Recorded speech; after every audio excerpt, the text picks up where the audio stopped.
여러분 안녕하세요. 천만입니다. 오늘은 좀 약간 경쟁사로 한번 눈을 돌려볼게요. TSMC가 이제 또 슬금슬금 또 이야기가 나오고 있는데, 반도체 동맹의 핵심의 뭐 축으로 등장한다, 부상한다, 그런 얘기들이 들고 있어요. 그러면 우리 삼전은 어떻게 되는 건지, 우리 한국의 선택은 어떻게 되는 건지도 한번 살펴보는 시간을 가져보겠습니다. 그 대만 TSMC가 미국과 일본의 기업들과 협력을 강화하면서 반도체 동맹의 핵심 축으로 부상을 하는데, 이 같은 동맹의 배경에는 그 IT 공급망에서 중국을 배제하려는 미국의 노림수가 숨어 있다, 그런 게 있네요.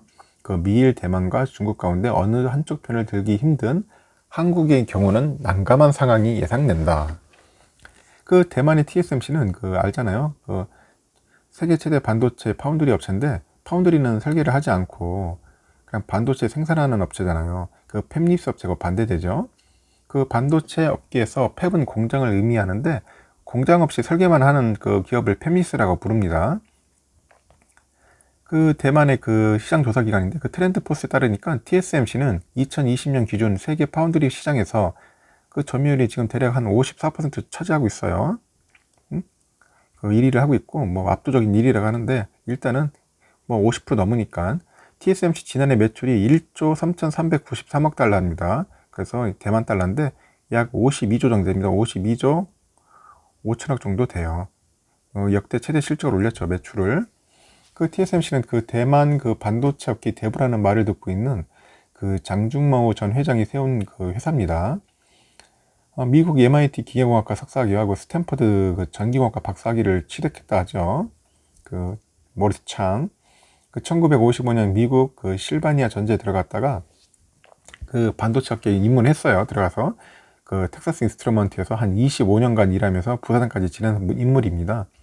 그래서 85년에 대만 그 정부 산업공업기술연구원의 책임자로 영입돼 가지고 대만에 귀국한 그 모리스 창은 2년 뒤인 1987년에 56세 나이에 TSMC를 설립해 가지고 CEO로 일하다가 2018년 6월에 은퇴를 해요.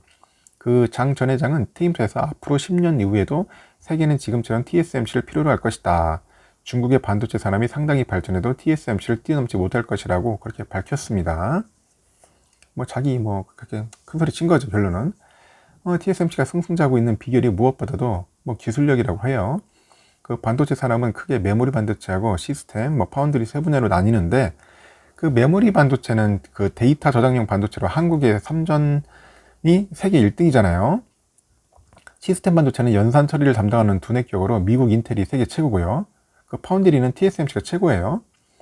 그 장전 회장은 반도체 산업의 설계와 생산을 분리시킨 인물인데, 그는 반도체 생산 공정 개발과 생산 설비의 비용이 급증하는 것을 이제 지켜봤어요. 그래서 미래에는 반도체 설계와 생산이 분업화될 것이라고 예상을 하고 파운드리라는 비즈니스 모델을 최초로 고안을 하죠.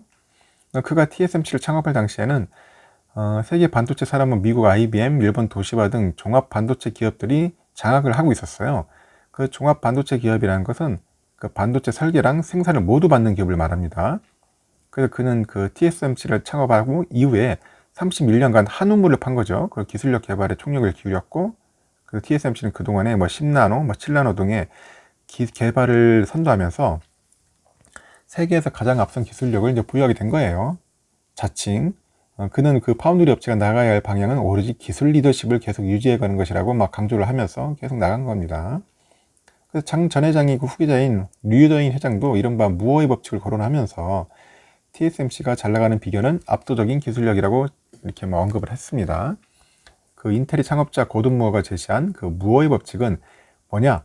반도체 집적 회로의 성능은 18개월마다 2배로 증가한다. 18개월마다 2배로 증가하는 걸 말합니다. 무어의 법칙. 그 파운드리 업체 중 7나노 이하 미세 공정 기술은 TSMC와 한국의 3전만 보유하고 있어요. 그 3전은 7나노부터 3나노까지 개발 고지를 선점했고, 3전은 2022년부터 3나노를 양산할 계획입니다. 하지만 그 TSMC는 3전을 제치고 지난해 초 세계 최초로 5나노 양산에 돌입을 했고요. 올해 한 3나노를 시험 생산하고 내년 하반기부터는 본격 양산에 들어간다는 계획이 있어요. 그 TSMC는 또 지난해 하반기에 2나노 연구 개발을 공식화했고, 대만 정부는 뭐 신주 남방과학기술단지에 거기에 이제 TSMC 2나노 팹에 대한 환경 영향 평가를 이제 승인을 해줬더라고요. 그 TSMC의 또 다른 비결이 뭐냐? 미국 반도체 업체들과의 협력 관계를 꼽을 수 있어요. TSMC는 지난해 미국 정부 요청에 따라서 세계 최대이자 중국 최대인 중국 통신장비 업체가 화웨이와 거래를 중단을 해버렸습니다. 화웨이는 당시 TSMC의 2대 고객이었는데 TSMC가 화웨이와 거래를 단절한 것은 대만 정부와 미국 정부의 밀월 관계에서 비롯된 거죠. 그 대만 총통은 지난해 그 9월 18일 날 관저에서 1979년 단교 후 대만을 방문한 그 미국 최고의 그 국무급이죠. 국무부 관리인 그 키스 크라크 경제차관을 환영하는 만찬 행사를 가졌고, 이때 그 대만과 미국의 정부 고위 관리들이 참석한 이 자리에서 대만 민간인이자 기업인으로서 유일하게 장전 TSMC 회장이 초대받았다고 합니다. 그래서 총통은 그 크라크 차관 취임 이후 대만과 미국 관계를 촉진하는 데 앞장선 탁월한 그 공헌에 감사한다. 띄워주는 거죠. 앞으로도 함께 노력해서 계속 인도 태평양 지역의 평화와 안정, 번영에 긍정적인 효과가 계속될 수 있기를 희망한다고 이렇게 밝혔습니다. 당시 그 장전 회장하고 크라크 차관의 만남은 그 대만과 미국의 반도체 동맹 구축을 위한 예고편이었어요. 그래서 크라크 차관이 트럼프 정부가 추진해온 IT 공급망에서 중국을 배제하려는 전략을 주도해온 핵심 인물인데, 그 미국의 전략은 중국의 아킬레스건인 그 반도체를 글로벌 공급망에서 제외시킨다는 것이죠. 그 미국의 이런 전략이 성공하면은 중국의 반도체를 대량 공급해온 TSMC 협력이 무엇보다도 매우 중요할 겁니다. 그 장 전 회장은 트럼프 정부의 요청에 적극적으로 호응을 했어요. 그 TSMC와 화웨이라는 그 거래 중단 이후에도 2024년까지 미국 애리조나주의 챈들러에다 120억 달러를 투자해가지고 5나노 파운드리 팹을 건설하겠다고 이렇게 언급을 했고, 그 챈들러는 그 세계 최강인 인텔의 반도체 그 제조의 본거지잖아요. 챈들러가 그 인텔을 비롯해서 애플, 퀄컴, 엔비디아, AMD 등 그 미국 반도체 업체들은 그 TSMC에 대규모 물량을 주문한 바가 있습니다. 참 흥미롭죠. 그 미국 반도체 업체들은 그 매출의 15%를 차지하는 화웨이 물량보다 훨씬 많이 TSMC하고 거래하고 있어요. 특히 미국 정부는 중국을 견제하기 위해서 대만 정부하고 TSMC 쪽을 전폭 지원을 하고 있는데, 이에 따라서 TSMC가 올해 급증하고 있는 물량을 공급하기 위해서 최대 한 30조 7천억 원을 한 투자 방침이라고 합니다. 그래서 TSMC의 의도는 미국과의 협력을 강화하면서 경쟁사인 삼전과의 격차를 벌리겠다는 그런 의도를 갖고 있어요. 그래서 그 TSMC 그 CFO 최고 재무 책임자죠. 그 올해 뭐 투자 규모를 최소 250억 달러, 최대 280억 달러로 책정을 했다고 밝혔고, 이는 지난해 투자 규모인 172억 달러에 비해서 60% 증액됐다고 합니다.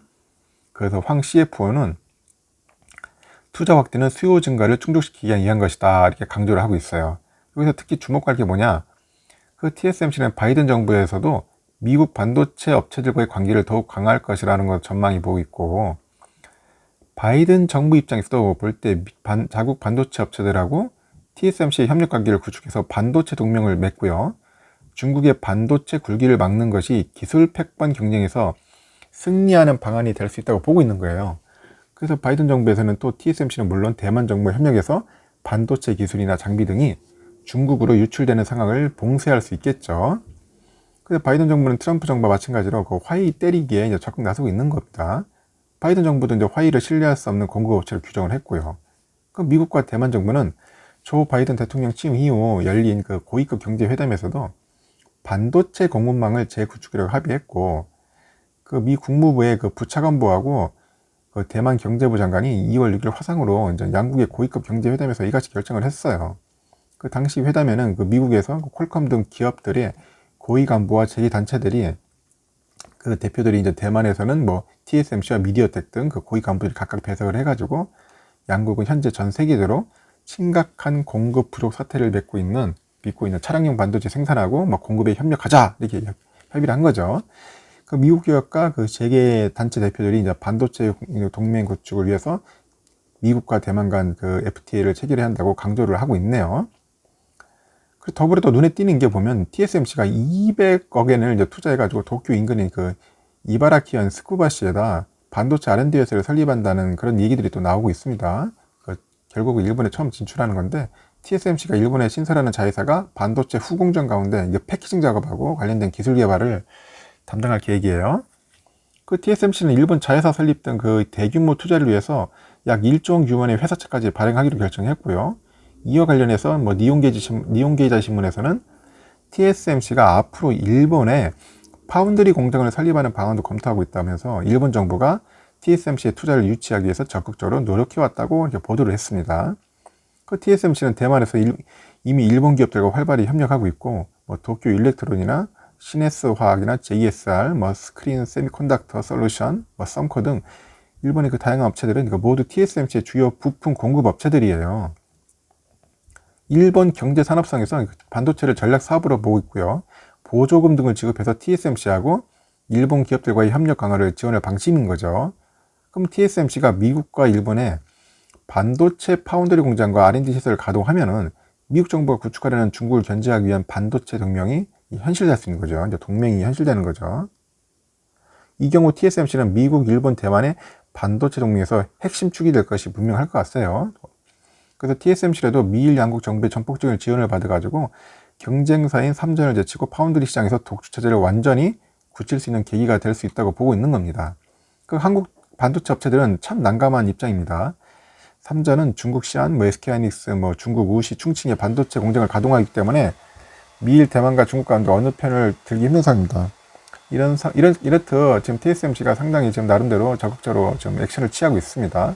반도체 동맹으로서 핵심 축으로 등장한 TSMC, 과연 한국은 어떤지 향후 한번 지켜볼 필요가 있습니다. 우리 삼전의 대응 한번 향후 확인하는 시간을 한번 가져보도록 하겠습니다. 이상 TSMC 관련된 이야기 마치겠습니다.